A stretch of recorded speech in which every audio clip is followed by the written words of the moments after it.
family. But yeah, we understand that there has been this decision now that both Prince Andrew and Sarah Ferguson are not going to go to Sandringham. It is often said that Christmas reveals the truth about families. Who gathers, who stays away, who is welcomed, and who is quietly left outside the circle.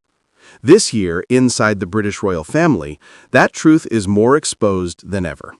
Because while the king and the senior royals prepare for a warm and united Christmas at Sandringham, two familiar figures, Prince Andrew and Sarah Ferguson, have been told they will not be invited. And in the middle of this silent exclusion stand Princess Beatrice and Princess Eugenie, navigating a delicate line between loyalty to their disgraced father and their duty to the crown. All of this unfolds against the backdrop of a rare update from Zara Tindall, who spoke openly about the family's festive plans with a joy that stands in stark contrast to the cold reality facing the Yorks. It is a Christmas of light for some, and a Christmas of shadows for others. And as always in royal life, the symbolism speaks louder than the words. Before we dive in, there's something I need to share with you. Over the past few days, thousands have watched these stories unfold, but most haven't subscribed. If you're one of them, I invite you now to join us. Subscribe to Crownverse so you never miss the next chapter in this unfolding royal history. Everything begins with Zara Tindall, one of the least controversial members of the extended royal family, making a rare public comment about the upcoming holidays. She and her husband, Mike Tindall, stepped out for an event in London and were asked about Christmas. Zara's answer was warm, open, and filled with genuine excitement. She said, "We are so lucky. Christmas is always amazing. We get to do a lot of fun things, and the place looks amazing. We will see everyone." It was a simple statement, but its meaning echoed loudly through the royal world, because everyone this year does not include Andrew or Sarah. For decades, Christmas at Sandringham has been one of the monarchy's strongest traditions, a symbol of unity, a sign that no matter what storms swirl outside the palace walls, the family remains connected inside. Zara's comments revealed a joyful scene, the king and queen welcoming the Wales family, Princess Anne arriving with her children, other senior royals gathering, children running through the halls, carols echoing across the estate, and a warm sense of belonging wrapping around the whole celebration. It is the Christmas the king wants to showcase: stability, duty, loyalty, togetherness. But at the very same moment that Zara painted this picture of unity, another message stood in stark contrast. The king has told Prince Andrew and Sarah Ferguson that they will not be invited to Sandringham this year. Not invited to the royal Christmas, not part of the family circle, not included in the traditions they once took for granted. This exclusion is one of the most symbolic and emotional decisions King Charles has made since ascending the throne. Because Christmas is not about duties or titles, it is about belonging. And being removed from the Christmas guest list, especially at Sandringham, is a clear sign that a royal has fallen out of the inner family structure. This is not the first time the king has distanced himself from Andrew, of course. Over the past year, Buckingham Palace announced the formal process to remove Andrew's styles, titles, and honors. He is now officially known as Andrew Mountbatten Windsor. The Duke of York title is gone, the princely style is gone, his military titles are gone, his royal rolls are gone, and now the family Christmas, the heart of royal tradition, is gone as well. Andrew continues to deny all wrongdoing, as he has from the beginning. But public perception and institutional decisions have marched in a direction that leaves no room for him at Sandringham. Sarah Ferguson, too, finds herself excluded.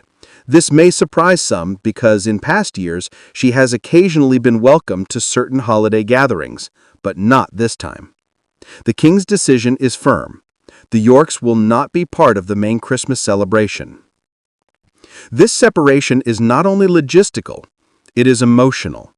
It creates a contrast so sharp that it defines the entire narrative of this year's royal Christmas. On one side, the accepted royals, Zara, Mike, Princess Anne, the Wales family, the king, the queen, all coming together in harmony. On the other, the excluded royals, Andrew and Sarah, left outside carrying the weight of scandal, controversy, and public scrutiny. And in the middle of this silent exclusion stand Princess Beatrice and Princess Eugenie, the uncertain royals. For Beatrice and Eugenie, this holiday season is not simple.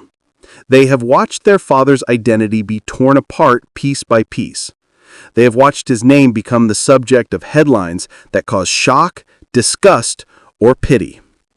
They have endured months of intense public attention, not for their own choices, but because of their father's past. There is no confirmation yet on whether Beatrice and Eugenie will attend the Sandringham Christmas. It has not been announced. It has not been clarified. Their attendance remains unconfirmed. This uncertainty is one of the most emotionally charged parts of the story.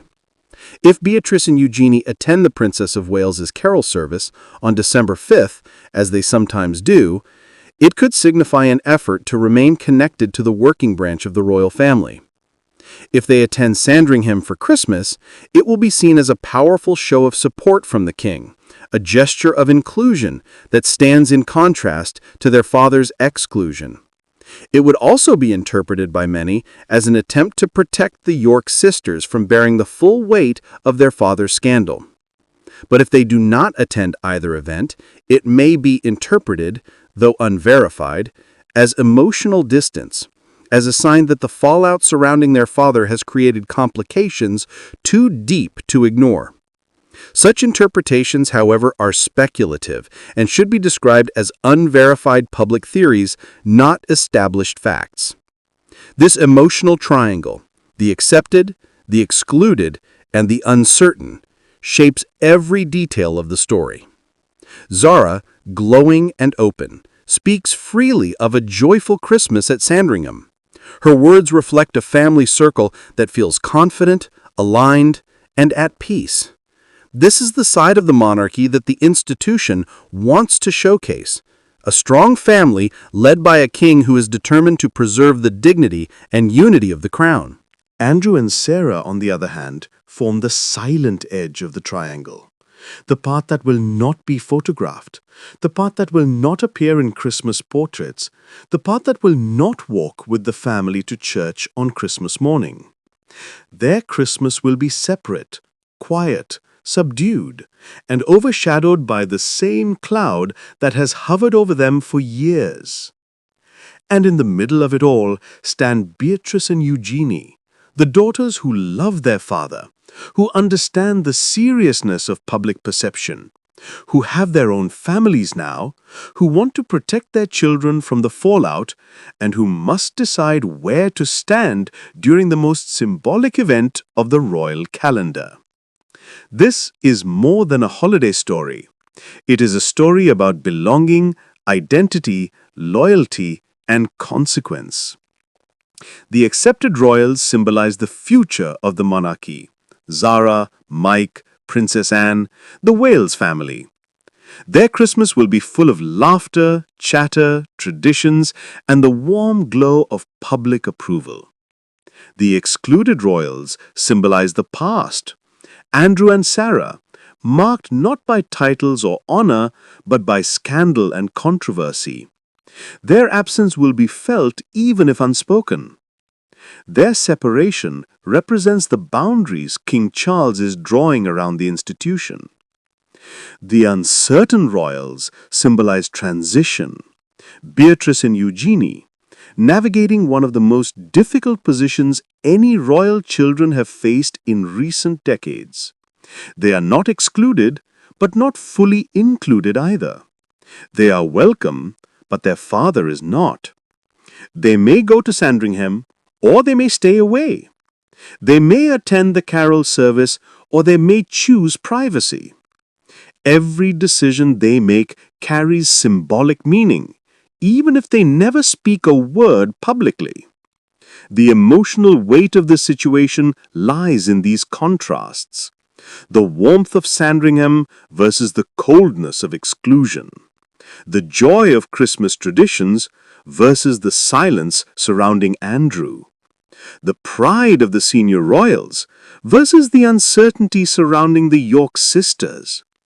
The unity of the accepted royals versus the isolation of the excluded ones. This tension makes the story deeply human, because at its core, it is a story about a family deciding who belongs at their table. A father who has fallen, a mother who cannot return to the inner circle, daughters who are torn, a king who is firm in his boundaries, a niece who radiates positivity and openness, and a monarchy trying to balance tradition with public expectation.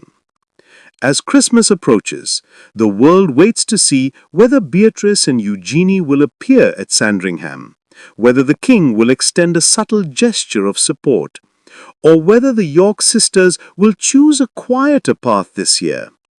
Their decision will speak volumes. For now, the triangle stands intact: the accepted, the excluded, the uncertain. A mirror reflecting the state of the royal family today, hopeful in some corners, fractured in others, and holding together in ways that are far more complicated than a Christmas card can show.